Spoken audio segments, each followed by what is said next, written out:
কখনো কি দুধ দিয়ে লাউ খেয়েছেন?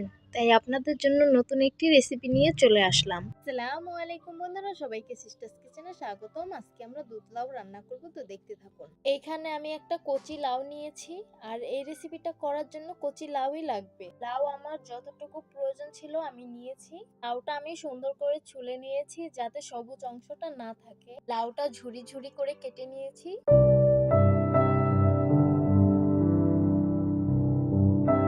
পাতিলে পরিমাণ মতো পানি নিয়ে নিয়েছি, পানিটা ফুটিয়ে নিয়েছি, পরিমাণ মতো লবণ দিয়ে দিব, তারপর কুচিয়ে রাখা লাউগুলো দিয়ে হালকা ভাপ দিয়ে নিব।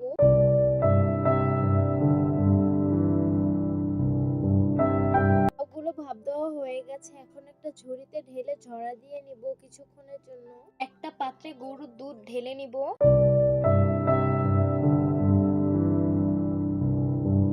দুধটা ভালো করে জাল দিয়ে বলক করে নিয়েছি। গরম মশলা, তেজপাতা দিয়ে দিব, 1.5 কাপ চিনি দিয়ে দিব। চিনি দেওয়ার পরে দুধটাকে একটা বলক দিয়েছি। ভাপ দেওয়া লাউগুলো দুধের ভিতর এখন দিয়ে দিব।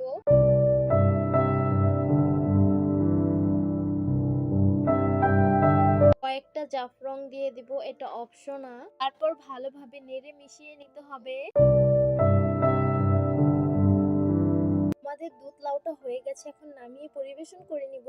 তো আমাদের দুধ লাউটা পরিবেশন করে নিলাম। যারা যারা দুধ লাউ এখনো খাননি তারা অবশ্যই বাসায় ট্রাই করে দেখবেন, খেতে খুবই স্বাদ হয়। আমাদের নতুন নতুন রান্নার রেসিপি দেখতে চাইলে আমাদের পাশেই থাকবেন। তো সবাই ভালো থাকবেন, সুস্থ থাকবেন, আর সিস্টার্স কিচেনের সাথেই থাকবেন। আল্লাহ হাফেজ।